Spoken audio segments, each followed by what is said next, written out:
රටේ ඉන්න ගර්ල්ෆ්‍රෙන්ඩ් එයාගේ බොයිෆ්‍රෙන්ඩ්ට වැලන්ටයින් එකට යවන්න අපිට කියලා කස්ටමයිස් කරගත්ත ස්පෙෂල් ටී-ෂර්ට් එකක් තමයි මේ තියෙන්නේ. ටී-ෂර්ට් එකේ ෆ්‍රන්ට් එකට ගර්ල්ෆ්‍රෙන්ඩ්ගේ ෆින්ගර් ප්‍රින්ට් එකත්, ටී-ෂර්ට් එකේ බෑක් එකට ගර්ල්ෆ්‍රෙන්ඩ්ගේ ලිප් මාක් තමයි ප්‍රින්ට් කරලා තියෙන්නේ. මේ ඔක්කොම එයා අපිට යපු ෆොටෝස් අපි ඒවා ලස්සනට ඩිසයින් කරලා ලස්සන අවුට්පුට් එකක් එයාට දුන්නා. ඉතින් එයා ෆයිනල් එක දැකලා ගොඩක් සැටිස්ෆයි වුණා.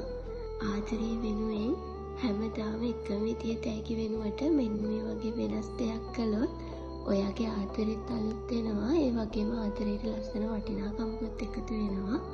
ඔයත් try කරලා බලන්න මෙන්න මේ විදිහේ වෙනස්ම gift එකක් එයාට දෙන්න. අලුත් වීඩියෝ එකකින් හම්බ වෙනකම් bye bye.